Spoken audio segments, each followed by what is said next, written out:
UN की प्रथम महिला अध्यक्ष विजया लक्ष्मी। माता का नाम रूप स्वरूप रानी सुसु। ठीक है। मोतीलाल नेहरू का परिवार प्रमुखता कहाँ से थे? कश्मीरी ब्राह्मण थे लोग। ठीक है। इनका समाधि स्थल जवाहरलाल नेहरू का क्या कहलाता है? डिस्कवरी ऑफ इंडिया किताब का लेखक? Glimpses of world history? जीवनी इनका? An autobiography. ठीक है। इंग्लैंड में कितने वर्ष रहे जवाहरलाल नेहरू? जवाहरलाल नेहरू 7 साल। हाँ, 3 साल कौन रहे थे? गांधी जी। 5 में गए थे और 12 में वापस आए। ठीक है। कांग्रेस के महासचिव कब बने? 1923 में। ठीक है। गांधी से मुलाकात 1916। ठीक है। कांग्रेस की अध्यक्षता इन्होंने पहली बार कब की? 29 में। ठीक है। पूर्ण स्वराज की मांग। 36-37। हाँ, दोबारा 36-37। ठीक है। चलो, कब तक ये पीएम पद पर रहे? 64 तक ये पद पर रहे। अब आज हम लोग शुरू करने वाले हैं सुभाष चंद्र बोस। इनके बारे में बहुत कुछ जानते हो या यूं कहें कुछ नहीं जानते हो? बस खाली नाम जानते हो। सुभाष चंद्र बोस इतना जानते हो, टोपी लगाते थे और आजाद हिंद फौज, आजाद हिंद, वो भी गलत ही जानता है। आधा से अधिक बच्चा यही कहता है कि आजाद हिंद फौज का गठन इन्होंने किया था। ठीक है। ये आंशिक रूप से सही है, कंप्लीटली सही नहीं है। और क्या जानते हो सुभाष चंद्र बोस के बारे में? दिल्ली चलो का नारा इन्होंने दिया और तुम मुझे फॉरवर्ड ब्लॉक की स्थापना, कांग्रेस की अध्यक्षता की। ठीक है। चलो ठीक है। तो सुभाष चंद्र बोस के बारे में मोटा मोटा जितना चीज है सब चीज आज हम लोग एक तरफ से देख लेंगे। तो सुभाष चंद्र बोस का जन्म जो होता है दक्षिण भारत में होता है। ठीक है। 14 अप्रैल, वो अम्बेडकर जी है। ठीक है। तो सुभाष चंद्र बोस का जयंती हम लोग 23 जनवरी को मनाते हैं हर वर्ष। कब मनाते हैं? 23 जनवरी। और अभी तो जानते हो 23 जनवरी है, उसके बाद क्या है? 26 जनवरी। तो 23 जनवरी से लेकर 26 जनवरी तक। ठीक है। 23 जनवरी से हमारे यहाँ सेलिब्रेशन चलता है अभी। ठीक है। 23 जनवरी से लेकर 26 जनवरी। तो पहले 23 जनवरी को सुभाष चंद्र बोस का जयंती मनाया जाता था और 26 जनवरी को गणतंत्र दिवस।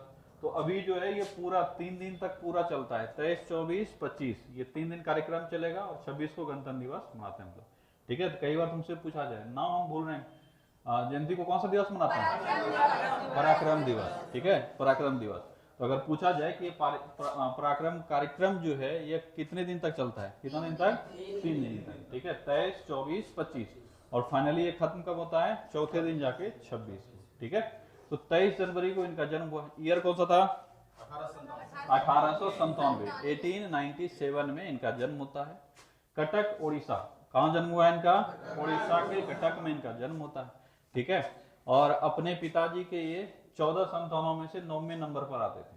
दक्षिण भारत में काफी अधिक बच्चे होते हैं आज, अब तो थोड़ा कम हुआ है, पहले काफी अधिक बच्चे होते थे। दक्षिण भारत में बच्चों की संख्या थोड़ी सी ज्यादा थी।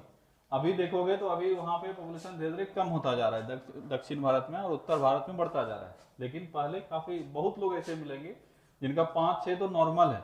ठीक है। 5-6 यानी पिताजी लोग के जनरेशन। बंद करो उसको, ऑफिस अटेंड करने आया जी। ऑफिस अटेंड करने आए हो तब फिर मोबाइल निकाल के शौक से टेबल पे रखे हो, बंद करके पॉकेट में रखो। रईसी झाड़ने आया है, बैठो, बंद करो उसको, बंद करके पॉकेट में रखो। ऑफिस अटेंड करने ऑफिसर है, रख दिया टेबल पे मोबाइल। क्या बोल रहे थे? हाँ, तो इनके पिताजी के 14 बच्चे थे और 14 में से ये 9वें नंबर पे आते थे। पिताजी का नाम अगर पूछा जाए तो जानकी नाथ। क्या नाम था इनके पिताजी का? जानकी नाथ इनके पिताजी का नाम था और माता का नाम प्रभावती। ठीक है। तो पिता और माता का नाम एक बार याद रखने का प्रयास करोगे। पिता का नाम क्या था? जानकी नाथ। माता का नाम प्रभा देवी। अपने पिता के 1457 में से ये 9वें क्रम पर आते थे। बचपन से पढ़ने लिखने में ठीक ठाक थे, ऑब्वियस है। आगे चल के देखोगे अपना ग्रेजुएशन वगैरह पूरा करके उसके बाद आईसीएस एग्जाम में बैठते हैं और आईसीएस एग्जाम भी ये पास करते हैं। आईसीएस करने का मतलब वो आज का यूपीएससी, ठीक है। तो आईसीएस एग्जाम पास करते हैं और फिर ज्वाइन भी करते हैं। लेकिन जब ये पास किए 1 ही साल के बाद गांधी जी का बड़ा आंदोलन शुरू हो गया और वो आंदोलन था असहयोग आंदोलन। कौन सा? असहयोग। तो शुरुआती दौर में इनका ध्यान तो था, जो तुम्हारा क्रांतिकारी गतिविधि है या यूं कहें देश की आजादी में कुछ योगदान देना है, ये शुरू से थोड़े से थे। लेकिन अपना अभी पढ़ाई लिखाई काम चल रहा है, एजुकेशन का काम चल रहा है, उतने अधिक तो ये सक्रिय नहीं रहेंगे। लेकिन जब असहयोग आंदोलन का समय आया तब तो ये जॉब में थे। 1920 में ये पास ही किए थे, 1921 में इनको जॉब मिला, ठीक है।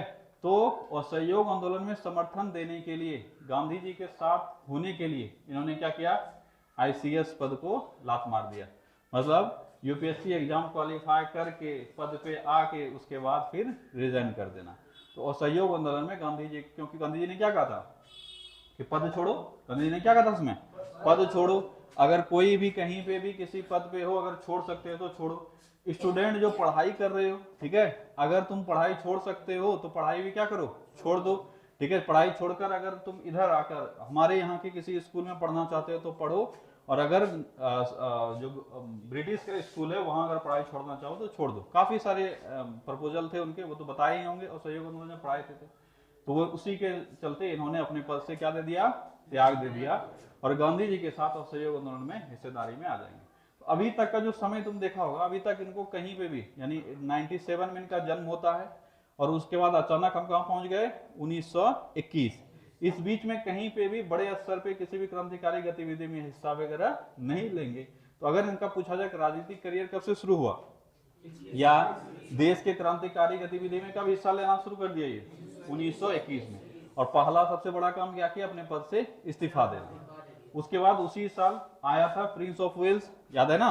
प्रिंस ऑफ वेल्स भारत आया था, तो उसी का विरोध कर रहे थे ये जब इनको पहली बार जेल हुई। तो अगर पूछा जाए सुभाष चंद्र बोस को पहली बार जेल कब हुई? 1921। 6 महीने का जेल हुआ था, ठीक है। प्रिंस ऑफ वेल्स के आगमन पर इन्होंने उसका विरोध किया था इस कारण से।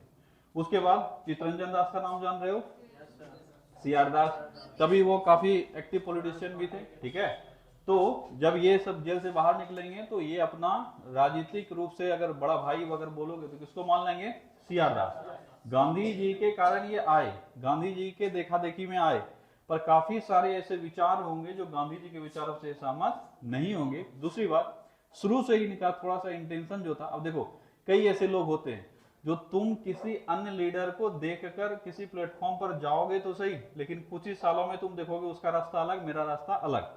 ऐसे काफी सारे लीडर्स मिलेंगे, क्योंकि जितने भी बड़े लीडर्स बने हैं कहीं ना कहीं उनका विचारधारा पर्सनल होता है। लीडर का मतलब ही क्या होता है? जिसमें लीड करने की क्षमता हो, और जिसमें लीड करने की क्षमता हो वो किसी और को देखकर नहीं चल सकता है। हाँ, उससे सीख भले सकता है। क्या गांधी जी किसी से कुछ सीखे कि नहीं सीखे? बिल्कुल सीखे, पूरा जीवन सीखे। पर क्या गांधी जी का व्यक्तित्व किसी अन्य के व्यक्ति से प्रेरित है क्या? अगर किसी अन्य से प्रेरित रहता तो क्या गांधी बन पाता? कभी नहीं बन पाते वो, ठीक है। गांधी तो मोहनदास था, क्या था? मोहनदास। उससे वो महात्मा गांधी तक चले गए। तो इनका ये जर्नी, जब भी तुम कभी कोई बड़ा लाइफ में कुछ अचीव करोगे, तुम देखोगे पीछे पलट के तो तुम्हारा अपना एक अलग जर्नी होगा। तुम सीखोगे दूसरों से जरूर, पर ऐसा नहीं हूबहू जैसा वो कर रहा है वैसा ही करेंगे। क्या अकबर किसी अन्य राजाओं से कुछ सीखा क्या? आंसर है हाँ। उसका जो दुश्मन था अकबर के समय में, जब पढ़ा रहे होंगे, बताए होंगे, उसके पिताजी का सबसे बड़ा दुश्मन शेरशाह सूरी, और उसका जितना भी आर्थिक गतिविधि होगा सब किसे सीखा हुआ होगा? शेरशाह सूरी का। क्यों? सीखने में कोई हर्ज नहीं है, पर हूबहू तुम उसको कॉपी नहीं कर सकते। अगर कॉपी करोगे तो इतिहास में तुमको कोई जानेगा नहीं, ठीक है। किसी के पीछे हो जाने से इतिहास में तुमको नहीं जानेगा। अगर क्वालिटी है खुद बनाना पड़ेगा। तो सुभाष चंद्र बोस अभी किसके साथ हो लिए हैं? गांधी जी के साथ, और सहयोग आंदोलन में साथ दे दिए। लेकिन यहीं से इनको थोड़ा थोड़ा जो रुचि है वो कम होने लगेगा। जो दो तरह का नीति था ना, एक क्या था? उदारवादी नीति, और एक उग्रवादी। तो इनका नेचर कैसा है? उग्रवादी। ये तो तुम अभी बता रहे हो, उस समय भी तो उनका जीवन शुरू हुआ था। क्या उस समय में कोई बता पाता कि ये उग्रवादी हैं, उदारवादी हैं? नहीं। ये तो हम पूरा इतिहास जानते तब जानते नहीं, उनका विचार तो उग्रवादी था। तो उस समय में ये उदारवादी विचार के क्या थे? खिलाफ हो गए धीरे धीरे। और उस समय में देखोगे तो जो यूथ लीडर हैं उसमें से एक जो सबसे सक्रिय थे, जो यूथ को मोटिवेट कर सकते थे, वो थे चित्तरंजन दास। कौन थे? चित्तरंजन दास, सीआर दास। तो सीआर दास का गतिविधि इनको ठीक लगता था, इसीलिए 1921 में जब ये जेल से बाहर आएंगे तब ये किसके साथ हो लेंगे? चित्तरंजन दास। तो सीआर दास के साथ मिलकर ये कार्य करेंगे। इसीलिए यहां से तुमसे एक सवाल भी पूछा जाता है कि सुभाष चंद्र बोस के राजनीतिक गुरु कौन हुए? कौन हुए? चित्तरंजन दास। जिसको कहानी याद है उसको ये सब रटना नहीं पड़ेगा, क्रांति गुरु कौन थे नहीं थे। जैसे गांधी जी के बारे में बताए, क्या बताए? गांधी जी आए, गोपाल कृष्ण गोखले ने उनको क्या हिदायत दिया, क्या करना है? क्या करना है? आंख कान खुला रखो, मुंह बंद रखो और पूरा देश का भ्रमण करो। अब यही परीक्षा में पूछ लेता है, इस तरह का सुझाव किसने दिया? किसने दिया? गोपाल कृष्ण गोखले।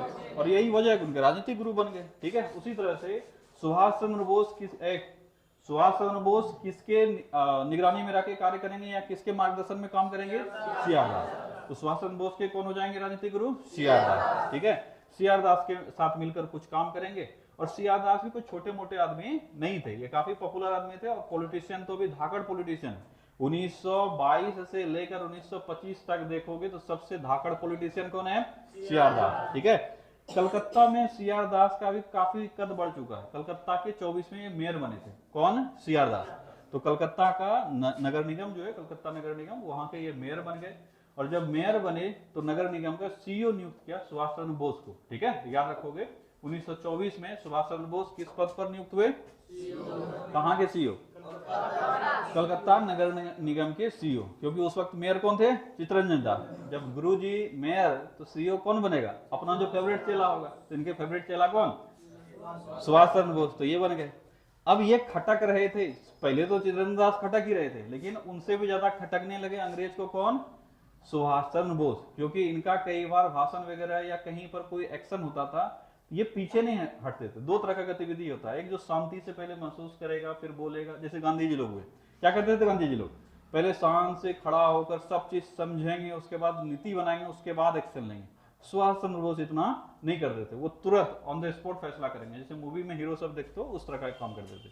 तो अंग्रेजों के आंख में ये क्या होने लगे? खटकने लगे। बिना किसी मुकदमे का ही इनको 24 में जेल दे दिया जाता है। ठीक है, तो पहले कलकत्ता में ही जेल में रखता है, जबकि वो नगर निगम के सीईओ हैं। कि उसके बावजूद तो उनको उठाकर जेल में डाल देता है, क्योंकि तुम्हारा गतिविधि हमको ठीक नहीं लग रहा है। संदेह के बिना पर किसी किसी को उठाया जाता है कि तुम कुछ कर सकते हो। उसी तरह से सुभाष चंद्र बोस को 24 में क्या किया जाता है? उठा लिया जाता है। और उठाकर पहले अलीपुर कहाँ है?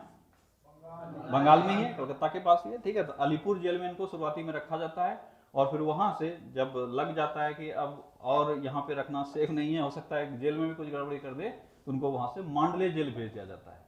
तो यहाँ से अनिश्चितकालीन के लिए इनको मांडले जेल भेजा गया, क्योंकि किसी मुकदमे में तो फंसे नहीं है, ऐसे ही उनको उठाया गया। तो मांडले जेल में ये रहते हैं और 2 साल बाद लगभग 27 में, ठीक है, 2-2.5 साल के आसपास ये रहे होंगे। 24 में इनको जेल हुई और 27 में ये जेल से बाहर हो जाएंगे स्वास्थ्य कारणों से, क्योंकि स्वास्थ्य इनका खराब होने लगा। तो इनको फिर 27 में जेल से छोड़ दिया जाएगा और मांडले जेल से वापस आ जाएंगे। समझ में आया यहाँ तक का कहानी? तो एक बच्चा जो 97 में पैदा हुआ, पढ़ाई लिखाई पूरा किया, एक तरह से बोल सकता है यूपीएससी एग्जाम, उस समय में आईसीएस एग्जाम था, आईसीएस एग्जाम क्लियर किया और एग्जाम क्लियर करके नौकरी करने लगा। उसके बाद पद छोड़ भी दिया। उसके बाद क्रांतिकारी गतिविधि में आ गया, राजनीति में आ गया। तो राजनीति में आने के बाद इनको देखोगे कि 24 में इनको क्रांतिकारी गतिविधि में इनका जो योगदान रहता था उसके लिए इनको जेल कहां भेज दिया जाता है? मांडले भेज दिया जाता है। वापस ये छूट कर कब आएंगे? 27 में। अब जब वापस 27 में आएंगे तब कांग्रेस का थोड़ा सा पैमाना काम करने का बदल चुका है। ठीक है, काफी ऐसी चीजें हुई है जो इनके खिलाफ है, मतलब इनके खिलाफ नहीं, इनको अच्छा नहीं लग रहा है, इनको पसंद नहीं है। जैसे कि अभी 1928 का घटना देखोगे, 1928 में काफी अलग सा घटना घटा है जिसमें सर्वदलीय बैठक होता है और उसमें जैसे कि बताए थे कि क्या क्या करना होता है। सर्वदलीय बैठक क्यों बुलाया जाता है? क्योंकि इन लोगों को एक पत्र लिखना था, एक मांग करना था अपने लिए संविधान बनाने को लेकर। ठीक है, तो इनको चैलेंज दिया गया था बनाकर दिखाओ। तो पूरा संविधान कैसे बनाएंगे, नहीं बनाएंगे। और दूसरा डोमिनियन स्टेट। ठीक है, दो चीजों का मांग था। क्या क्या था? अपना संविधान और दूसरा था डोमिनियन स्टेट। ठीक है, डोमिनियन स्टेट का मतलब बताए हुए थे उस समय में। डोमिनियन स्टेट का दर्जा अगर किसी को मिला है तो बाप तुम रहोगे, तुम्हारे संरक्षण में हम आजाद रहेंगे। समझ में आया? जैसे तुम घर में हो और पिताजी के संरक्षण में हो लेकिन पिताजी के अंदर नहीं हो। दोनों का मतलब समझते हो? पिताजी के संरक्षण मतलब तुम्हारे गार्जियन कौन हुए? पिताजी। पर तुम अपने परिवार को लेकर स्वतंत्र है, तुम कुछ भी करना चाहो, कहीं जाना चाहो, जो करना चाहो करो, लेकिन फाइनली अगर कोई भी डिसीजन तुमको किसी भी काम में लेना है तो वो किससे लोगे? पिताजी से। डोमिनेंट स्टेट का मतलब यही हुआ, हमारा संविधान भी लागू हो जाएगा, हम स्वतंत्र भी हो जाएंगे पर पूर्ण रूप से स्वतंत्र नहीं होंगे। हमारा माई बाप कौन रहेंगे? ब्रिटिश, जो वहां के राजा होंगे, रानी होंगी, वही होगी हमारी मालिक, या बोल सकते हो राष्ट्रपति के पद पर, रानी के पद पर वही रहेंगे। तो सुभाष चंद्र बोस सिर्फ सुभाष चंद्र बोस नहीं है, बल्कि उस समय में एक और युवा नेता है, वो है जवाहरलाल नेहरू। कौन है? इन लोगों का विचार इससे अलग है। इन लोगों का विचार था कि हमको पूर्ण स्वराज चाहिए। क्या चाहिए? पूर्ण स्वराज। लेकिन जो अन्य बुढ़े लोग थे, जिसमें जो जवाहरलाल नेहरू के पिताजी भी, क्या नाम है उनका? मोतीलाल नेहरू, वो भी शामिल है। इन लोगों का विचार क्या था? इन लोगों का विचार था कि हमको अगर डोमिनियन स्टेट का भी दर्जा आप दे दें और हमको अपना संविधान बनाने दे दें तो हम लोग खुश हैं।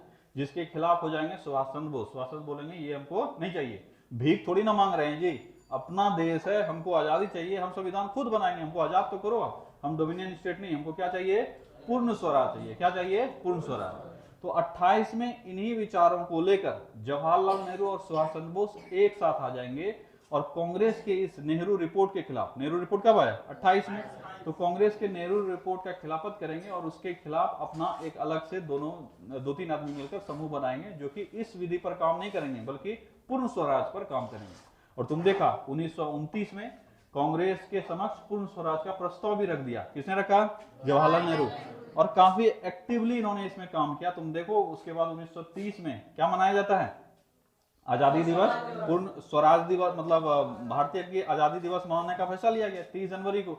याद है कि भूल गया सर? ठीक है, हाँ सॉरी 30 नहीं, 26 जनवरी को। ठीक है, 26 जनवरी 1930 को पूरे भारत में स्वतंत्रता दिवस मनाने का ऐलान किया गया था।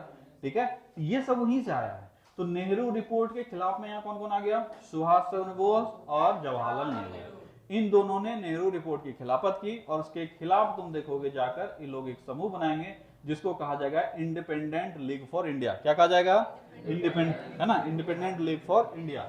और इसके तहत ही ये लोग किसकी मांग करेंगे? पूर्ण स्वराज की मांग करेंगे। किसकी मांग करेंगे? पूर्ण स्वराज की मांग करेंगे। और फिर ये लोग अपना जो प्रस्ताव वगैरह वो सब भी पारित करेंगे।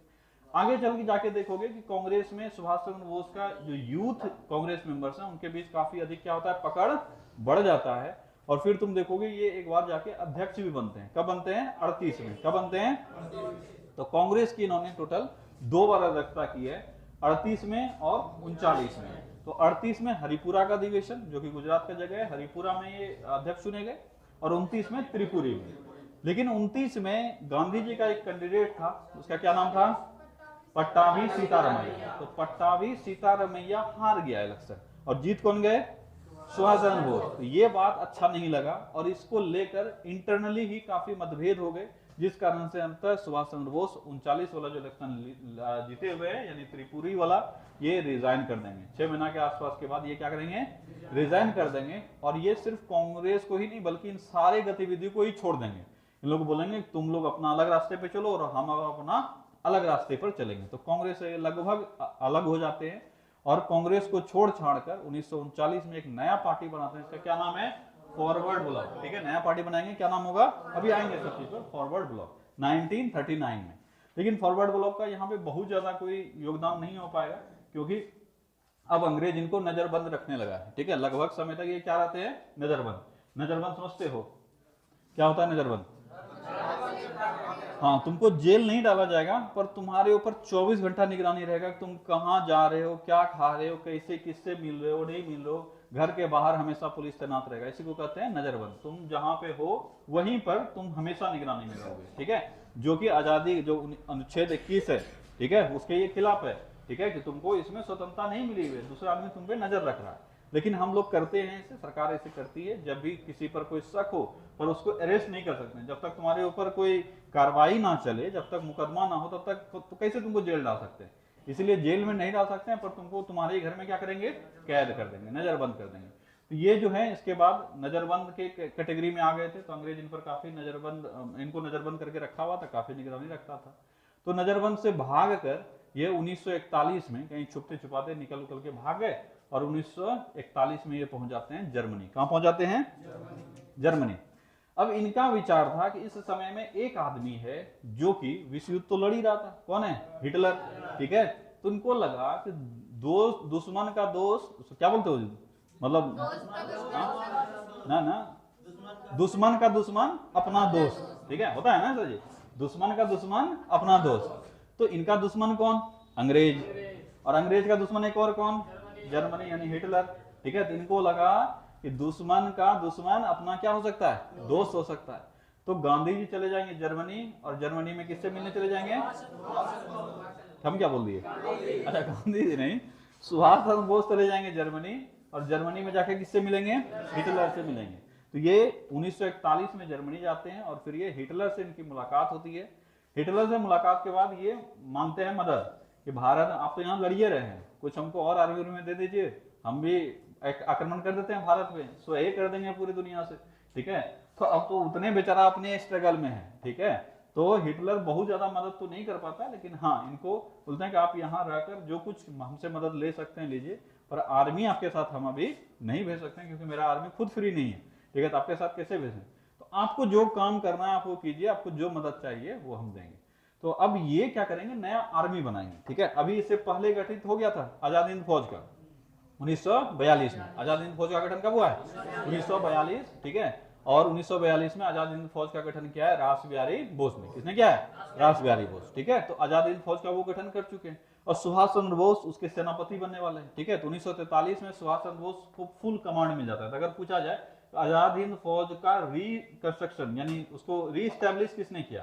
किसने किया? सुभाष चंद्र बोस। क्योंकि 42 में गठित होगा, उसके बाद वो बहुत अच्छे से काम नहीं करेगा, लेकिन जब सुभाष चंद्र बोस के पास कमांड आएगा तब वो फिर और ज्यादा एक्टिव हो जाएगा। तो वहां पर ये काफी अधिक सारे लोगों को इकट्ठा करेंगे जो भारतीय रह रहे हैं जर्मनी और इटली में। ध्यान से कहानी का वो सब मुद्दा याद रखना जो जो इंपॉर्टेंट आ रहा है, ठीक है। तो जर्मनी में ये हैं अभी 1941 में, और वहीं पे फ्री इंडिया लीजन लिखा है कहीं, फ्री इंडियन लीजन, ठीक है। फ्री इंडियन लीजन का ये गठन करते हैं 1941 में जर्मनी में, और इसमें एक आर्मी बनाने का इनका ख्वाब था, हम लोग आर्मी बनाएंगे, और इसमें शामिल किसको करेंगे? जो भारतीय देश के आजादी में यानी भारत की आजादी में योगदान देना चाहे। दूसरी बात, मैक्सिमम जो इसमें लोग थे वो लोग थे जो कि कैदी थे, सैनिक थे भारत के, लेकिन वो कैदी थे। कहां कहां कैदी थे? इटली और जर्मनी में। कहां कैदी थे? इटली और जर्मनी में। अब यहाँ पे समझो कि कैदी को कैसे बाहर निकाल लिया भाई, कैदी को कैसे छोड़ दिया? तो ये लोग कोई अपराधी नहीं है, बल्कि ये वो इंडियंस हैं जो कि ब्रिटिश के लिए लड़ाई कर रहे हैं। किसके लड़ाई कर रहे हैं? ब्रिटिश के लिए। अब ब्रिटिश के लिए लड़ाई कर रहे हैं किसके अगेंस्ट? अगेंस्ट इटली, जर्मनी, ये सब के अगेंस्ट। समझ में आया? विश्व युद्ध चल रहा है ना, विश्व युद्ध में इंडियन आर्मी किसके तरफ से रहेगा? हिटलर के तरफ से कि ब्रिटेन के तरफ से? ब्रिटेन के तरफ से। अब ब्रिटेन के तरफ से है तो जहां मौका मिलेगा हिटलर लोग तो वो लोग कैदी बना लेगा उसको, जी पकड़ लेगा उसको। ये सारे जो इंडियन कैदी हैं ये इंडिया के आर्मी के हिस्से हैं, लेकिन अभी लड़ किसके लिए रहे हैं? ब्रिटिश के लिए। और ब्रिटिश के लिए अगर लड़ रहे हो तो तुमको उठा लेंगे हम, अगर मौका मिल गया। सबको मार ही नहीं देता है, बहुतों अगर युद्ध में मारा गया तब तो कोई बात नहीं, लेकिन मान लो यहाँ पे 50 लोग हैं और सब सरेंडर करता है, सबको क्या करता है? अरेस्ट कर लेता है। युद्ध का यही नियम है, तो ये भी अरेस्ट करके रखा हुआ था। लगभग 3-4 हजार के आसपास ऐसे लोग होंगे जिसको कि इटली और जर्मनी में कैद करके रखा गया, और ये है इंडियन आर्मी का हिस्सा जो कि ब्रिटिश की तरफ से लड़ रहे थे। इन सभी को छोड़ देता है क्योंकि हिटलर मदद करने का वचन दिया है। और अभी वो लोग किसके लिए लड़ेगा? अब वो लोग किसके लिए लड़ेगा? सुभाष चंद्र बोस के लिए। और सुभाष चंद्र बोस किसके अगेंस्ट है? अंग्रेज के अगेंस्ट। तो अल्टीमेटली उसका भी काम ही हो गया, ठीक है। हिटलर का भी तो काम ही हो गया, ठीक है। तो उन सारे कैदियों को छोड़ दिया जाएगा, और सारे कैदी किसके साथ हो जाएंगे? सुभाष चंद्र बोस के साथ। और यहां से सुभाष चंद्र बोस एक नया स्ट्रक्चर दे देंगे, किसको? इंडियन नेशनल आर्मी, मतलब आजाद हिंद फौज, ठीक है। आजाद हिंद फौज को एक नया रूप दे देंगे, और इसमें काफी लोगों को शामिल करके ये फुल प्रोग्राम बनाएंगे, हम भारत पर क्या करने वाले हैं? आक्रमण। तो इसके बाद अब जो कहानी है थोड़ा सा भारत की तरफ आते हैं। क्या वहां का कहानी समझ में आ गया? अब आते हैं भारत की तरफ। भारत में विश्व युद्ध का असर तो दिख ही रहा है। ऊपर से इस विश्व युद्ध में जापान जो है वो ब्रिटेन के साथ है कि खिलाफ है? ब्रिटेन के खिलाफ है। तो जापान आक्रमण कर दिया था बर्मा पर। किस पर आक्रमण कर दिया? बर्मा पर, ठीक है। बर्मा मतलब म्यांमार, ठीक है। 1942 में जापान आक्रमण कर देता है बर्मा पर और जीत भी लेता है। तो मोटा मोटी अभी बर्मा किसके पास चला गया है? जापान के पास। और इस बर्मा का आक्रमण में अब जैसे जीत लिया तो क्या वहां के सारे ब्रिटिश आर्मी भाग थोड़ी ना जाएंगे, थोड़ा थोड़ा लड़ाई चल ही रहा है। तो अब सुभाष चंद्र बोस का जो आर्मी है, आईएनए है, वो सहयोग करने चला जाता है जापान का। किसका? जापान का। और जापान का सहयोग करता है बर्मा में कुछ हद तक ब्रिटिश आर्मी को भगाने में, और ये लोग लगभग भगा देते हैं। इसलिए अब जापान किसका दोस्त बन गया है? किसका? आईएनए का। ठीक है, आईएनए का यानी सुभाष चंद्र बोस का। क्या यहां तक कहानी समझ में आ रहा है? तो अब जापान दोस्त बन गया है, और बर्मा किसके पास है? जापान के पास। जापान कब्जा कर लिया उस पर। तो जापान इनको अपना कुछ हिस्सा दे देगा कि भैया आप लोग यहाँ पे आइए, रहिए, कोई दिक्कत नहीं, क्योंकि आप हमारे क्या हो गए? दोस्त हो गए। अब ये जो आईएनए है, आर्मी है, इसको लेकर ये कहां चले जाएंगे? बर्मा। और बर्मा में जापानियों के मदद से, क्योंकि जापान तो मदद करेगा ही करेगा क्योंकि सहयोगी है, तो जापानियों के मदद से ये इंडिया पर आक्रमण कर देंगे। ठीक है, तो 1944 में सुभाष चंद्र बोस जो है वो कहां आक्रमण कर देते हैं? इंडिया पर आक्रमण कर देते हैं जापानियों के सहयोग से। और इंडिया पर अगर आक्रमण करेंगे, अगर वर्ल्ड में थोड़ा सा हो याद तुम लोग को, नहीं हो तो हम बार बार बोलते हैं देखा करो। ठीक है, मैप निकाल कर देखा करो। तो इंडिया और जापान के बीच में देखोगे तो किस साइड में पड़ता है जापान? पश्चिम साइड या पूर्व साइड? पूर्व साइड। ठीक है, वर्ल्ड मैप पर देखोगे अगर ये इंडिया है तो यहाँ है जापान। कहाँ है? जापान। ठीक है, तो जापानी आक्रमण करके इधर आएगा या इस तरफ का इंडिया जीतेगा? इस तरफ वाला। ठीक है, इस तरफ वाला। तो पहले ये बर्मा को जीता हुआ था, और बर्मा में इनका पूरा आर्मी है, तो ये दोनों मिलकर यानी आईएनए और जापान मिलकर इंडिया के पूर्वी साइड पे हिस्सा करेंगे, मतलब उत्तर पूर्व साइड पर हिस्सा करेंगे, या कहीं और करेंगे? उत्तर पूर्व साइड। तो दो जगह ये लोग आक्रमण करते हैं, एक उत्तर पूर्वी भारत पर और दूसरा अंडमान निकोबार पर। कहां करते हैं? उत्तर पूर्वी भारत और अंडमान निकोबार। तो उत्तर पूर्वी भारत में अंग्रेज का पकड़ थोड़ा ज्यादा था, क्योंकि ये तो लैंड से लगा हुआ है, जमीन से लगा हुआ है। तो यहां पर भी युद्ध चलता है, लेकिन उतना युद्ध पावरफुल नहीं हो पाता है, मतलब उतना अधिकार क्षेत्र में नहीं आ पाता है आईएनए का। जैसे उत्तर पूर्व भारत में अगर देखोगे तो नागालैंड पर वो आक्रमण कर दिया, कोहिमा पर। ठीक है, इम्फाल पर आक्रमण कर दिया, मणिपुर, इम्फाल, यानी साइड से, अगर राज्य किसी को याद आ रहा हो तो साइड वाले क्षेत्र पर जो बर्मा से सटा हुआ है वहां वो लोग आक्रमण करता है। पर वहां का आक्रमण उतना अधिक सक्सेसफुल नहीं होता है, क्योंकि आर्मी का पकड़ जरा ठीक ठाक है, मार के भगा देता है लोग को थोड़े ही दिन में। ठीक है, लेकिन इनका जो सबसे जो बोल सकता है कि सक्सेसफुल अभियान रहा, वो रहा अंडमान निकोबार का। कौन सा रहा? अंडमान निकोबार। अंडमान निकोबार को ये जीत लेते हैं, और जीत कर दोनों द्वीप पर अपना झंडा फहरा देते हैं और आजाद उसको कर देते हैं। किसको? अंडमान निकोबार को। और वहीं पर दोनों का नाम भी परिवर्तित कर देते हैं, अंडमान का नाम अलग रख देते हैं और निकोबार का अलग। अंडमान का क्या रखेंगे? शहीद, और निकोबार का स्वराज। ठीक है, तो दोनों का नया नया नाम भी रख देते हैं, और उस पर ये लोग अपना अधिकार कर लेते हैं। लेकिन ये सब घटना है 44 का। कब का घटना है? 44 का। 44-45 के आसपास का ये सब घटना चल रहा है। लेकिन 45 में ही अचानक से सुभाष चंद्र बोस की मृत्यु हो जाती है। ठीक है, सुभाष चंद्र बोस की एक प्लेन क्रैश में मृत्यु हो जाती है। अब इस मृत्यु पर भी कई विवाद है, एक्चुअल में उनकी मृत्यु हुई है नहीं हुई है ये कोई नहीं जानता है। पर कहा यह जा रहा था कि वो ताइवान से जा रहे थे जापान। कहां जा रहे थे? ताइवान से जापान जा रहे थे। उसी में जब ताइपे से फ्लाइट टेक ऑफ किया तो उसी के बाद प्लेन क्रैश कर जाता है, और उसी क्रैश में ये मारे जाते हैं। और तब से लेकर आज तक इनका कोई अता पता नहीं है कि ये जिंदा अगर हैं तो कहाँ है। बीच में एक बाबा आए थे, गुमनामी बाबा करके, ठीक है, जिनका शकल जो था वो सुभाष चंद्र बोस के जैसा लगता था, और वो गया भी उन्हीं सारे जगहों पर। ये कहानी है, इसका पढ़ाई से कोई संबंध नहीं है, नहीं पूछेगा एग्जाम में कभी, लेकिन कहानी है। एक बीच में एक बाबा बड़ा पॉपुलर हुए थे, गुमनामी बाबा करके उनको लोग कहता था। कहां से आया कहां को गया ये कोई नहीं जानता है। ठीक है, लेकिन वो कुछ लोग ऐसा कहते हैं कि जहां सुभाष चंद्र बोस पहले रहते थे यहाँ पे भारत में, वहां पर वो गए हुए थे, उड़ीसा वाले क्षेत्र में जो कटक का क्षेत्र है, वहां वो गए हुए थे। उन सारे जगहों को वो देखा करता था, बीच बीच में आके ये है वो है ऐसा करके वो कहा जाता, कहानी है ये सब। ठीक है, इसका कोई साक्ष्य नहीं है।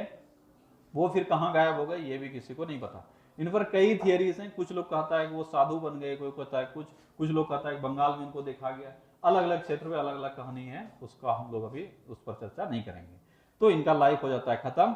और भारत के क्षेत्रों पे, जितने क्षेत्रों पे आईएनए ने आक्रमण किया था, अंडमान निकोबार को छोड़कर उन सारे क्षेत्रों में उनके सारे ऑफिसर्स भी क्या हो गए? कैद हो गए। तो 45 आते हैं, अब ऑब्वियस है ना सर, एक साइड तुम्हारा इंडियन आर्मी, ब्रिटिश आर्मी पूरा है, और दूसरे साइड तुम 3000-4000 सैनिक लेकर या 5000 सैनिक लेकर बहुत ज्यादा कुछ नहीं कर सकते हो। और दूसरी बात है कि जापान भी हार गया। ठीक है, जापान भी अब हार जाएगा विश्व युद्ध। तो पूरी तरह से आईएनए क्या हो गया? अकेला हो गया। हिटलर भी 45 में मर जाएगा। हिटलर कब मरेगा? 45 में। तो इनका पूरा इतिहास, मतलब जो सिचुएशन है वो पूरी तरह से ये अकेले हो गए, मतलब ये तो चले ही गए, इंडियन नेशनल आर्मी जो आईएनए है वो अकेला हो जाता है, और यहीं से फिर आईएनए का वर्चस्व भी क्या हो जाएगा, खत्म हो जाएगा। आईएनए सरेंडर कर देगा, और आईएनए सरेंडर करेगा तो ब्रिटिश गवर्नमेंट के तहत उस पर केस चलाया जाएगा, मुकदमा चलाया जाएगा। अब यही तुम्हारा एक दिन क्वेश्चन आया होगा स्टेट में, ठीक है, कि आईएनए पर चलाया गया मुकदमा किस नाम से जाना जाता है, लाल किला मुकदमा। क्या कहानी कनेक्ट कर पाया? तो आईएनए अब सरेंडर करेगा, तो साल कौन सा है, 1945 का, यही बताएंगे 45-46 में केस चला था, ठीक है, जिसको हम लोग लाल किला केस के नाम से भी जानते हैं, लाल किला मुकदमा के नाम से, यही आईएनए है, इन्हीं का कार्रवाई वहां पर हुआ था। क्या पूरा कहानी सुभाष चंद्र बोस का समझ में आया, जीवन से लेकर अंत तक? एक एक फैक्ट आप देख लें। चलो, तो सुभाष चंद्र बोस का जन्म कब हुआ? 23 जनवरी 1897। कहाँ हुआ? कटक, ठीक है, कटक उड़ीसा, ठीक है, कटक उड़ीसा में इनका जन्म हुआ है। मृत्यु अगर पूछा जाए तो 1945। मृत्यु कब हुआ? 1945। और अगर डेट पूछे तो 18 अगस्त, जिस दिन प्लेन क्रैश हुआ था 18 अगस्त, ठीक है, 18 अगस्त। इनका जो अभी भी परिवार है वो बंगाल में अभी भी है, और काफी समय तक ये लोग रिसर्च करता रहा है, ठीक है, इस प्लेन क्रैश को लेकर कि वो सचमुच मरे थे कि नहीं मरे थे, ठीक है। अगर पूछा जाए कि फॉरवर्ड ब्लॉक जो उन्होंने स्थापित किया था वो आज भी जिंदा है क्या, तो आंसर है आज भी वो जिंदा है। कलकत्ता में एक पॉलिटिकल पार्टी पर कभी भी कोई इलेक्शन वगैरह वो जीतती है नहीं, एक आध कैंडिडेट कभी खड़ा कर दिया, लेकिन पार्टी अभी भी जिंदा है, ठीक है। चलो, स्नातक की इन्होंने पढ़ाई की, ठीक है, तो बचपन का पढ़ाई इनका हो गया पूरा। उसके बाद ग्रेजुएशन से याद रखोगे, इन्होंने पढ़ाई की थी प्रेसिडेंसी कॉलेज से। कहां से की थी? प्रेसिडेंसी कॉलेज, ठीक है, प्रेसिडेंसी, ठीक है, प्रेसिडेंसी कॉलेज, ठीक है, प्रेसिडेंसी कॉलेज। ये पटना क्या बोलते हो, कलकत्ता यूनिवर्सिटी में आता था। किसमें आता था? कलकत्ता यूनिवर्सिटी, ठीक है, कलकत्ता यूनिवर्सिटी में आता था। कलकत्ता यूनिवर्सिटी का ये हिस्सा था, ठीक है। तो याद रखोगे, इन्होंने कॉलेज की पढ़ाई कहां से की है? प्रेसिडेंसी कॉलेज से की है। इनका पढ़ाई पूरा हुआ 1919 में, ग्रेजुएशन जिनका पूरा हुआ है कब हुआ है? 1919। ईयर की आवश्यकता नहीं है, ईयर नहीं पूछेगा, लेकिन हाँ कॉलेज पूछा गया है एग्जाम में, इन्होंने अपनी स्नातक की पढ़ाई कहां से पूर्ण की? कहां से की? प्रेसिडेंसी कॉलेज से। उसके बाद अगले ही साल ये ग्रेजुएशन पास कर आईसीएस एग्जाम पास कर जाएंगे। तो 1920 में इन्होंने आईसीएस कब उत्तीर्ण किया? 1920। तो 19 में पढ़ाई पूरा हुआ और 20 में आईसीएस एग्जाम में पास कर जाएंगे। उसके बाद ये ज्वाइन करके आएंगे आईसीएस पास करने के बाद, और असहयोग आंदोलन तब तक शुरू हो जाएगा, और असहयोग आंदोलन में गांधी जी का साथ देने के लिए ये अपने पद से क्या करेंगे? त्याग देंगे। तो याद रखोगे, असहयोग आंदोलन में हिस्सा लेने के लिए इन्होंने क्या किया? पद छोड़ दिया। लगभग 6 महीना तक ही जॉब करते, ज्यादा करते नहीं है। और इसी दौरान इनको जेल होगा। किस लिए जेल होगा? प्रिंस ऑफ वेल्स के भारत आगमन के विरोध में। कोई दिक्कत यहां तक? ठीक है, चलो। अब है ये फिर जेल से बाहर हो जाएंगे। अगर पूछा जाए यहाँ कितने दिनों का जेल हुआ था? लगभग 6 माह का। कितने दिनों का? 6 माह का इनको जेल हुआ था। ये जेल से बाहर हो जाएंगे। उसके बाद फिर अपना किसके निगरानी में रहकर, किसके मार्गदर्शन में? चित्तरंजन दास। तो याद रखोगे, ठीक है, तो यहाँ से याद रखोगे 1921 में, 1921 से, ठीक है, 1921 से CR दास को गुरु मानकर, ठीक है, लिख देते हैं एक लाइन में, ठीक है, गुरु मानकर, ठीक है, पॉलिटिक्स में प्रवेश, ठीक है, पॉलिटिक्स, ठीक है, पॉलिटिक्स में प्रवेश। अब यहां से याद रखोगे, ठीक है, कि ये CR दास को गुरु मानकर ये पॉलिटिक्स में प्रवेश कर जाएंगे, मतलब CR दास के मार्गदर्शन में ये काम करेंगे और काम करते जाएंगे। अब आगे चल के बताए 1924 का जो समय है, ठीक है, इनको जेल कब होता है? 1900 मांडले जेल का भेजा जाता है 1924। ये जो 1924 का समय है, बताए थे 1924 में ये इस वक्त क्या थे? कलकत्ता नगर निगम के सीईओ थे। लेकिन उसलिए नहीं कि सीईओ थे इसलिए इनको जेल भेजा गया। सीईओ पद पर ये थे, और तुम जानते हो नगर निगम का मेयर हो या सीईओ, ये काफी इंपॉर्टेंट पद है। अगर वहां रहते हुए तुम क्रांतिकारी गतिविधि करोगे या कुछ भी बोलोगे तो वो काफी अधिक लोग उससे प्रभावित होंगे, और तुम्हारा टच जो है वो काफी लोगों के साथ होगा, ठीक है। इनका टच काफी लोगों के साथ था। इनके इस व्यवहार के कारण, मतलब जो क्रांतिकारी गतिविधि है, इसके कारण से अंग्रेज इनको उठा लेता है और जेल में डाल देता है। तो पहले कहां रखा गया इनको? अलीपुर जेल में, ठीक है। उसके बाद उसी साल कहां भेज दिया जाता है? मांडले जेल। मांडले मतलब कहां है मांडले जेल? बर्मा यानी म्यांमार में, ठीक है। उसके बाद ये कितने साल जेल में रहते हैं? लगभग 2-2.5 साल ये जेल में रहेंगे, और 1927 में ये बाहर आ जाते हैं। तो कब से कब तक रहे? 1924 से लेकर 27 तक ये मांडले जेल में रहेंगे। कब से कब तक? 24 से लेकर 27 तक। क्या यहाँ तक कोई तकलीफ? बढ़े आगे? अब यहां से याद रखोगे कि जब 1928 में नेहरू रिपोर्ट आता है तो नेहरू रिपोर्ट, अच्छा दोनों चीज का दो तीन घटना ऐसे सब चीज का लगभग ये विरोधी करेंगे। गांधी इरविन समझौता आगे चल के होगा, उसका भी ये क्या करेंगे, विरोध करेंगे। जो नेहरू रिपोर्ट आया उसका भी ये क्या करेंगे, विरोध करेंगे। विचारधारा अभी तक तो समझ ही लिए हो कि ये उदारवादी विचारधारा के साथ नहीं है, इनका विचारधारा उग्र प्रकार का है, ठीक है। और यहाँ नेहरू रिपोर्ट का क्यों विरोध करेंगे, अगर ये कोई पूछा जाए तो इनको क्या नहीं चाहिए था, इनको किसी के अंदर रहकर आजादी नहीं चाहिए था, इनको पूर्ण आजादी चाहिए। क्या चाहिए इनको, पूर्ण आजादी चाहिए, ठीक है। तो याद रखोगे नेहरू रिपोर्ट का इन्होंने विरोध किया। अगर पूछा जाए नेहरू रिपोर्ट का विरोध कब किया, 1928 में, ठीक है। और एक अलग समूह बनाया, उस समूह का नाम क्या होगा, independent league for India, independent league for India, ठीक है। अब यहीं से एक चीज और याद रखोगे, अगर इंडियन इंडिपेंडेंट लीग पूछा जाए, बड़ा ध्यान से याद रखना, इंडियन इंडिपेंडेंट लीग, कहीं नोट डाउन कर लो, इंडियन इंडिपेंडेंट लीग, ठीक है, इंडियन इंडिपेंडेंट लीग, ठीक है। अगर ये पूछा जाए तो इसकी भी स्थापना 1928 में हुई है, लेकिन उसका संस्थापक आ जाएगा बोस साहब, क्या नाम है वो जी, दूसरा वाला जो था, रास बिहारी बोस, ठीक है, रास बिहारी बोस, ठीक है। Indian independent league, Indian independent league, जिसको IIL भी कहते हैं, ठीक है, इंडियन इंडिपेंडेंट लीग। तो इसके संस्थापक कौन हो जाएंगे, रास बिहारी बोस। लेकिन इंडिपेंडेंट लीग फॉर इंडिया ये अगर पूछेगा तो इसके संस्थापक कौन होंगे, सुभाष चंद्र बोस और जवाहरलाल नेहरू। कौन होंगे, सुभाष चंद्र बोस और जवाहरलाल नेहरू, ठीक है। तो नेहरू रिपोर्ट के विरोध में ये तीन आदमी कौन कौन आएंगे, जवाहरलाल नेहरू और श्रीनिवास अयंगर, जवाहरलाल नेहरू, श्रीनिवास अयंगर और सुभाष चंद्र बोस, ये तीन आदमी एक अलग समूह बना लेंगे, एक अलग ग्रुप बनाएंगे कांग्रेस के अंदर ही, ठीक है।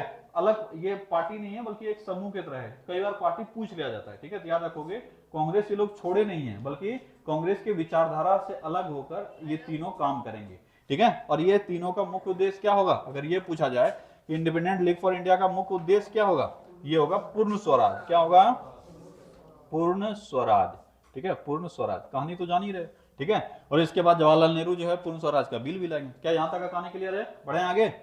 अब आगे है गांधी इरविन समझौता, जानते हो गांधी इरविन समझौता का भी ये क्या करेंगे, विरोध करेंगे। ज्यादा कुछ जानना है नहीं, बस ये याद रखना है कि इन्होंने समर्थन किया था, विरोध किया था। विरोध किया था, कहीं पर भी इनका ये विचार था, कहीं पे भी हम सरेंडर नहीं करेंगे, हमको आजाद करना है तो बिना किसी शर्त का करो आजाद, क्योंकि ये मेरा देश है भाई।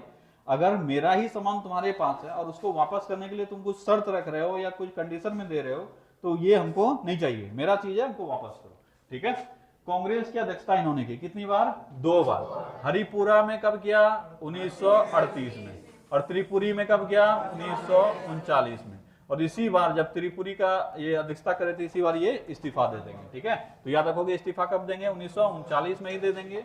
और इस इस्तीफे के बाद, ठीक है, इस इस्तीफे के बाद जो समय बचेगा उस समय के लिए कौन बनेगा, राजेंद्र प्रसाद। इनके इस्तीफे के बाद जो समय बचेगा, ठीक है। अभी 1939 वाला जो सेशन चल रहा है, 1939 से 40 चलता है, कब से कब तक, 39 से 40। तो याद रखोगे 39 से 40 ये चल रहा है सेशन, ठीक है। और इसी बीच में इस्तीफा दे देंगे, और जो इस्तीफा देने के बाद 6 महीना का समय बचेगा, लगभग 6 महीना बचा हुआ था, तो कौन आ जाएंगे, राजेंद्र प्रसाद। ये भी सवाल बनता है, जब इन्होंने इस्तीफा दिया तो कौन बना दिया कांग्रेस का, बचे हुए समय के लिए राजेंद्र प्रसाद, ठीक है। उसके बाद कांग्रेस से अलग हो जाएंगे, और कांग्रेस से अलग होकर एक नया पार्टी बनाएंगे, इसको कहा जाएगा फॉरवर्ड ब्लॉक। क्या कहा जाएगा, फॉरवर्ड, ठीक है, फॉरवर्ड ब्लॉक। क्या गलत लिख दिए क्या जी, ठीक है, फॉरवर्ड ब्लॉक। क्या बनाया नया पार्टी, फॉरवर्ड ब्लॉक। क्या है नया पार्टी का नाम, फॉरवर्ड ब्लॉक। किस वर्ष, 1939, ठीक है। फॉरवर्ड ब्लॉक से सवाल तो बहुत ज्यादा कोई डीप सवाल नहीं पूछा जाएगा, ठीक है। अगर कुछ क्वेश्चन होगा तो वहां हम लोग करेंगे। अभी सिर्फ इतना याद रखना, नया पार्टी का बना हुआ है, क्या नाम है उसका, फॉरवर्ड ब्लॉक। किस वर्ष, 1939 में, ठीक है। उसके बाद ये जर्मनी चले जाते हैं, कब चले जाते हैं, 1941 में। 1941 में ये जर्मनी चले जाएंगे, हिटलर से इनकी मुलाकात होगी वहां, और वहीं पर जर्मनी में ही ये फ्री इंडियन लीजन नाम का ग्रुप बनाएंगे। क्या बनाएंगे, free Indian legion, free Indian legion नाम का ग्रुप बनाएंगे। और इस ग्रुप में जो वहां रह रहे हैं भारतीय, उनको तो शामिल करेंगे ही करेंगे। इसके अलावे क्योंकि इनका विचारधारा था थोड़ा सा सैन्य शक्ति वाला, हमको सैन्य ताकत चाहिए, नॉर्मल इंसान जो है वो तो है ही। इसके लिए इन्होंने चुना उन सैनिक कैदियों को जो जर्मनी और इटली में कहते, बड़ा अच्छे से याद रखना, ठीक है, जिसको कहानी पता है वो भूलोगे नहीं, ठीक है, क्योंकि ये वो सैनिक हैं जो अंग्रेज के लिए लड़ रहे हैं। तो किसके खिलाफ लड़ रहे हैं? इन लोगों के खिलाफ। तो जर्मनी और इटली के खिलाफ जो अंग्रेज सैनिक लड़ रहे थे उनको कैद किया गया था, और उन्हीं कैदियों को सुभाष चंद्र बोस के कहने पर जो सरकार ने है वो क्या किया, छोड़ दिया कि जाओ तुम इनके साथ काम करो, और यही सब मिलकर आगे आएंगे। अगर पूछा जाए कि जो फ्री इंडियन लीजन इसका ऑफिस कहाँ बनाया गया था, जो हेड ऑफिस था, जो मेन हेड ऑफिस था, वो कहाँ था? कहाँ था? ड्रेसडन में। कहाँ था? ड्रेसडन में। कहाँ था? ड्रेसडन, ठीक है, ड्रेसडन, ठीक है, ड्रेसडन जर्मनी में ही है, ठीक है, तो याद रखोगे ड्रेसडन में इसका ऑफिस था। किसका? फ्री इंडियन लीजन, ठीक है। उसके बाद 1942 में आजाद हिंद फौज का गठन करते हैं राष्ट्र बिहारी बोस, लेकिन 43 में कमान किसको मिल जाता है? सुभाष चंद्र बोस को। तो अगर याद रखोगे आजाद हिंद फौज का कमान संभाला कब संभाला? 1943 में। कब संभाला? 1943, ठीक है। और 1943 में आजाद हिंद फौज का कमान संभालने के बाद 1944 में ये भारत की तरफ कूच कर जाएंगे और भारत पर आक्रमण कर देंगे, ठीक है। तो याद रखोगे भारत पर जब आक्रमण करेंगे उससे पहले ये कहां जाते हैं? बर्मा। कहां जाते हैं? बर्मा। बर्मा पर इन्होंने जापानियों के साथ मिलकर अंग्रेजों के साथ युद्ध किया, और बर्मा जो है वो किसके पास में है? जापान के पास है। 42 तक बर्मा जो है वो अंग्रेज के पास है। कहीं साइड में नोट डाउन कर लो, ठीक है, बर्मा का थोड़ा सा इतिहास। तो 42 तक बर्मा अंग्रेज के पास रहेगा, 42 से 45 बर्मा जापान के पास रहेगा, और 45 में वापस जापान से बर्मा छीन लेगा। कौन छीन लेगा? अंग्रेज, ठीक है। ये नोट डाउन करो कि बर्मा जो है वो 42 तक अंग्रेज के पास था। उससे पहले का कहानी नहीं जानेंगे, 42 का स्टेटस बता रहे हैं। 42 तक अंग्रेज के पास, 42 में जापान ने आक्रमण किया, 42 में जापान ने आक्रमण किया और जीत लिया। तो 42 से 45 जापान के पास, 42 से 45 जापान के पास, और 45 में वापस अंग्रेज ने अधिकार कर लिया। 45 में वापस अंग्रेज ने अधिकार कर लिया, ठीक है, 45 में वापस अंग्रेज ने अधिकार कर लिया। अगला पॉइंट एक और ऐड करोगे इसमें, 48 में बर्मा को आजाद कर दिया गया। 48 में बर्मा को आजाद कर दिया गया, ठीक है। क्या पूरा कहानी समझ में आया इस जगह का? 42 तक तो अंग्रेज शासन कर रहा था, 42 में जापान जीत लिया, 42 से 45 तक जापान रहा, फिर 45 में अंग्रेज जीत लिया, अब 45 से 48 तक कौन रहेगा? अंग्रेज, और 48 में फाइनली उसको आजाद कर देगा। तो तीनों सवाल पूछा जाता है तुमसे कि 42 में किसने आक्रमण किया? किसने? जापान ने। किससे छीना? ब्रिटिश से छीना। कब तक जापान ने शासन किया? 42 से लेकर 45 तक। 45 में वापस अंग्रेज जीत लिया, और आजाद कब कर दिया? 48 में, ठीक है। चलो अब है कि इसके जापान के साथ मिलकर अगर पूछा जाए कि भारत पर आक्रमण किसके सहयोग से आईएनए ने किया? किसके सहयोग से? जापान के सहयोग से। जापान के सहयोग से भारत पर आक्रमण करेगा 44 में। कब करेगा? 44। तो अंडमान निकोबार पर कब्जा कर लिया। कब किया? 1944। अंडमान निकोबार कब कब्जा? 1944। इसके साथ ही वो आक्रमण और कहां किए थे? इसके साथ ही आक्रमण किए थे इम्फाल पर, ठीक है, इम्फाल पर, और क्या बताए थे? कोहिमा पर, ठीक है, कोहिमा, ठीक है, इम्फाल और कोहिमा पर भी वो आक्रमण यहाँ पे करते हैं। जो अरुणाचल प्रदेश है इसके भी कुछ हिस्सों पर आक्रमण करते हैं, पर वहां का युद्ध और कमजोर हो जाता है, ठीक है। तो ये मुख्य जगह है अगर पूछा जाए कि नॉर्थ ईस्ट का वो जगह जहां पे इन्होंने आक्रमण किया था वो कौन सा जो जगह है? इम्फाल और कोहिमा। और मेन जो इनका आक्रमण था वो कहां था? अंडमान निकोबार पर, जो सक्सेसफुल भी रहा और इन्होंने जीत भी लिया। तो अंडमान निकोबार में अंडमान का नाम इन्होंने चेंज किया और निकोबार का नाम चेंज किया। तो अंडमान का नाम क्या कर दिया? शहीद, ठीक है, शहीद, और निकोबार का स्वराज, ठीक है, स्वराज। तो ये बहुत बार एग्जाम में पूछा गया कि अंडमान का नाम क्या रखा गया? शहीद रखा गया, और निकोबार का स्वराज, ठीक है। कोई दिक्कत यहां तक? इसके बाद तुम जानते हो कि 45 का जो समय है वो सबके लिए काल बन गया, इन पूरे ग्रुप के लिए। अब यही बोलता है नियति। हम इसको अगर समझें इस तरह से कि क्या ये नियति सचमुच करवट लिया था क्या? अब देखोगे तो जितना सहयोगी है सब एक साथ खत्म हो गया। देख रहे हो कि जो एक साथ है सब खत्म हो गया। जापान खत्म हो गया, जापान में आक्रमण करेगा तो समझ में आता है चलो युद्ध में जापान पर आक्रमण हो गया। हिटलर भी सुसाइड कर लेगा, हिटलर भी मर जाएगा, और सुभाष चंद्र बोस ना कुछ कहते हुए भी इनकी भी क्या होती है? मृत्यु हो जाती है, ठीक है। तो 45 में देखोगे एक पूरा ग्रुप, एक लॉट का लीडर ही सब खत्म हो गया, पूरा कहानी खत्म हो गया, ठीक है। तो होता है ऐसा। चलो, तो अगर पूछा जाए कि आईएनए कब सरेंडर कर दिया? आईएनए सरेंडर कब कर दिया? 1945 में। 1945 में क्या कर दिया? सरेंडर, ठीक है, यानी आत्मसमर्पण, आत्मसमर्पण, ठीक है, आत्मसमर्पण, ठीक है। तो आईएनए आत्मसमर्पण कब कर देगा? 1945। किसके समक्ष करेगा? अंग्रेज के समक्ष, ठीक है। इसी के बाद आईएनए पर केस चलेगा, जिसको हम लोग लाल किला मुकदमा के नाम से जानेंगे, ठीक है। प्रमुख नारा जो सुभाष चंद्र बोस ने दिया है, तुम मुझे खून दो, ठीक है, तुम मुझे खून दो, ठीक है, मैं तुम्हें आजादी दूंगा, ठीक है, मैं तुम्हें आजादी दूंगा, एक ये नारा है। उसके बाद जय हिंद, ठीक है, जय हिंद, जय हिंद, और दिल्ली चलो, ठीक है, दिल्ली चलो, दिल्ली चलो, ठीक है, दिल्ली चलो। दिल्ली चलो से पूछा जाता है कि नारा इन्होंने कहां दिया था? 1943 में सिंगापुर के टाउन हॉल में, ठीक है, याद रखोगे। दिल्ली चलो का नारा इन्होंने कहां दिया था? सिंगापुर के टाउन हॉल में दिया था, जब ये आईएनए को संबोधित कर रहे थे, ठीक है, आईएनए को भारत पर आक्रमण करने के लिए जब संबोधित कर रहे थे, तब ये इस दिल्ली चलो का नारा इन्होंने दिया था, ठीक है। तो कहां दिया था? सिंगापुर के टाउन हॉल में 1943 में आईएनए को संबोधित करते हुए इन्होंने ये नारा दिया था, दिल्ली चलो, ठीक है। इसके बाद एक सवाल और पूछा जाता है, सुभाष चंद्र बोस को नेताजी किसने कहा था? तो सुभाष चंद्र बोस को नेताजी किसने कहा था? हिटलर ने, ठीक है, हिटलर, ठीक है। तो नेताजी की उपाधि इनको किसने दी थी? हिटलर ने इनको ये उपाधि दी थी, ठीक है। इनकी जीवनी, अब इनका बेसिकली अपना इन्होंने जीवनी तो लिखा नहीं है, लेकिन एक आदमी है जिसका नाम है ह्यूग टॉय। क्या नाम है? Hugh toy. इन्होंने एक किताब लिखा है जिसका नाम है स्प्रिंगिंग टाइगर। क्या नाम है? Springing tiger. और ये लिखा है ह्यूग टॉय ने। ये यूके का आदमी रहने वाला था, यानी ब्रिटेन का ब्रिटिश नागरिक था। इसी किताब में सुभाष चंद्र बोस की जीवनी मिलती है, और उसी में आईएनए का कारनामा भी हमको मिलता है, ठीक है। तो याद रखोगे, स्प्रिंगिंग टाइगर के लेखक कौन है? Hugh toy. कौन है? ह्यूग टॉय, ठीक है। इसके बाद यहाँ छूट गया है, कुछ किताब है जो इन्होंने लिखा है। सुभाष चंद्र बोस का कुछ किताब है, फेमस किताब है, उस किताब को लिखोगे। और सबसे प्रसिद्ध और सबसे प्रचलित किताब जो है वो है द इंडियन स्ट्रगल। क्या नाम है? The Indian struggle. कहाँ लिख दें? तुम लोग लिख लोगे, ठीक है। इनका कुछ प्रसिद्ध पुस्तक है, ठीक है, पुस्तक द इंडियन स्ट्रगल, ठीक है, the Indian struggle, Indian struggle, ठीक है। ये काफी प्रसिद्ध पुस्तक है, द इंडियन स्ट्रगल। बहुत बार एग्जाम में पूछता है, इंडियन स्ट्रगल के लेखक कौन है? कौन है?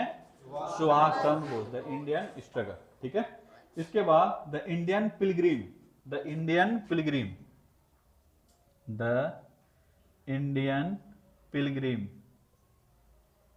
ठीक है, द इंडियन पिलग्रिम। ये भी इंपॉर्टेंट किताब है। सबसे महत्वपूर्ण किताब तो स्ट्रगल वाला, इंडियन स्ट्रगल, काफी बार एग्जाम में पूछा है, ठीक है, द इंडियन पिलग्रिम। एक और किताब है आजाद हिंद, ठीक है। क्या नाम है? आजाद हिंद, ठीक है, आजाद हिंद, जिसमें से द इंडियन स्ट्रगल काफी इंपॉर्टेंट है। ये बहुत बार एग्जाम में पूछा गया है। द इंडियन स्ट्रगल के लेखक कौन है?